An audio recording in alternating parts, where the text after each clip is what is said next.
Erev Shabbat Shalom. This week we're in Parshat Chukah, and suddenly, in the blink of an eye, we jump 38 years, and we're just on the cusp of entering into the land of Israel. Whereas 2 weeks ago, or 6 chapters ago, we got the decree to wander in the desert for 40 years, and last week, Korach was a little bit of the beginning of complaining of that wandering. In a blink of an eye, we're through the 40 years in the desert, we're about to enter into the land. And Moses and Aaron are about to lead us into the land. And then we're told that Miriam passes. And right when she passes, there's no water for the children of Israel to drink. This leads our sages to say, B'schut Miriam, in the merit of Miriam, they had water all the years in the desert.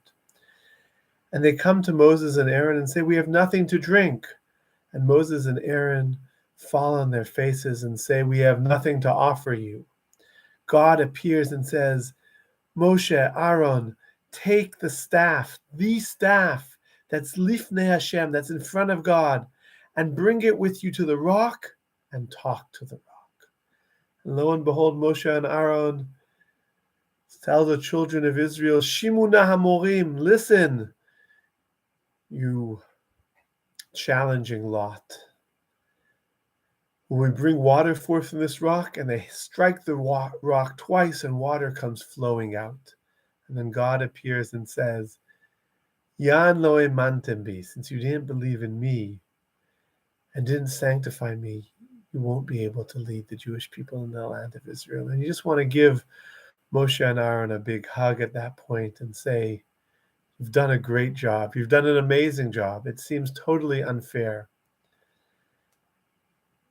And one of the classic commentators, Shadal, writing in Italy in the 1800s, says, I read the classic commentaries and they find 13 different sins that Moshe and Aaron might have done. If you ask Rashi, it's that they hit the rock rather than speak to it.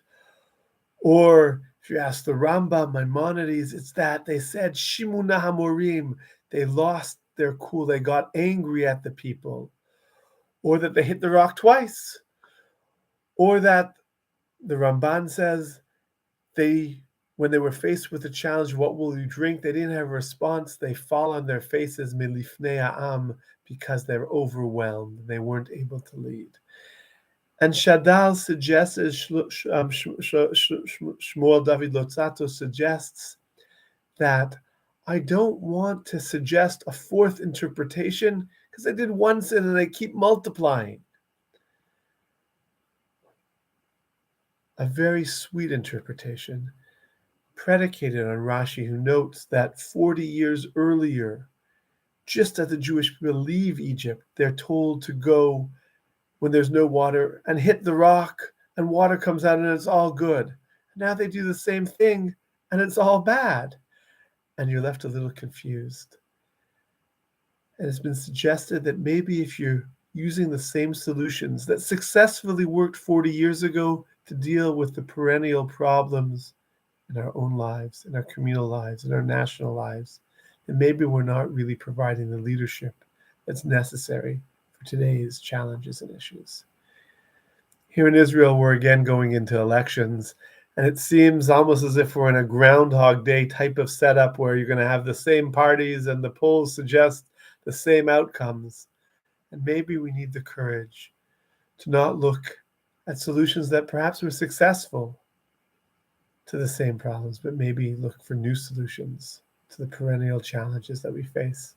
May be blessed with wisdom to bring goodness, blessing, and peace to the people of Israel and ultimately to the entire world. Shabbat Shalom.